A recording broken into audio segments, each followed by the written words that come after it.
నాకు ఒక నమ్మకం ఏంటంటే దేవుడు ఇక్కడ నివసిస్తాడు, ఈ మందిరంలో నివసిస్తాడు. అంటే ఆయనకి వేరే స్థలాలు లేవా అంటే ఉండుండొచ్చు, అది వేరే సంగతి. అది వేరే సంగతి. వేరే స్థలాల్లో కూడా ఉండొచ్చు, అది వేరే సంగతి. కానీ దేవుని మనసు ఇక్కడ ఉంటుందని నాకు నమ్మకం. ఎందుకంటే ఆయన నాతో చాలా పర్యాయాలు వాక్యం ద్వారా ఈ సంగతి నాతో మాట్లాడాడు.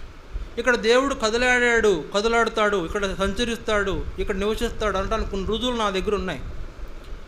ఎందుకంటే గతంలో చిన్న మందిరం అప్పుడు మేము కరోనా టైంలో కూడా ఆరాధన పెట్టినప్పుడు మరి ఒక 5-6 10 మంది దాకా కూడా వచ్చేవాళ్ళు.